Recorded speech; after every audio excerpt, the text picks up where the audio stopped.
Ready 1 2 3 গো। রাস্তার পাশ থেকে মাটি উত্তোলন করে রাস্তায় দিয়ে সেটাকে আবার ভালোভাবে মেরামত করার ভিডিও ধারণ করে সেটা আবার ফেসবুকে পাবলিশ করার মিনিংটা আসলে কি?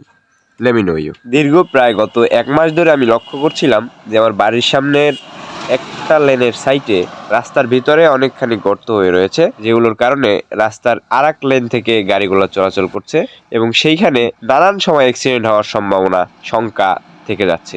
সেই থেকেই মূলত অনেকদিন ধরে ভাবছি যে আসলে এখানে মাটি দেওয়া প্রয়োজন। তো আজকে আর কি চিন্তা করলাম তাইলে দেই। তো এখন কোদাল লাগবে, কোদাল তোমার বাসায় নাই। কোদাল খোঁজার জন্য অনেক বাসায় গেলাম, বাট পাইলাম না কোনো বাসায়। শেষ পর্যন্ত একটা বাসায় পাইলাম কোদাল অবশেষে।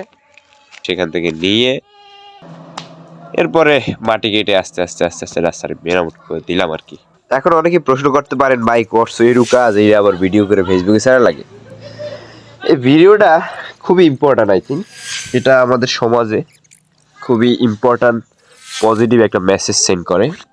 যেমন ধরেন আমি এইটা ভিডিও করে আমার ফেসবুকে আপলোড করলাম। আমার ফেসবুক স্ক্রল করতে করতে আমার এলাকার আরও 100 ছোটো ভাইরা দেখলো।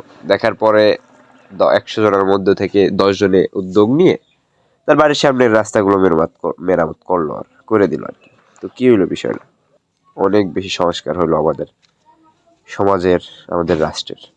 তাহলে আমাদের আর পিছনে ফিরে তাকাতে হয় না।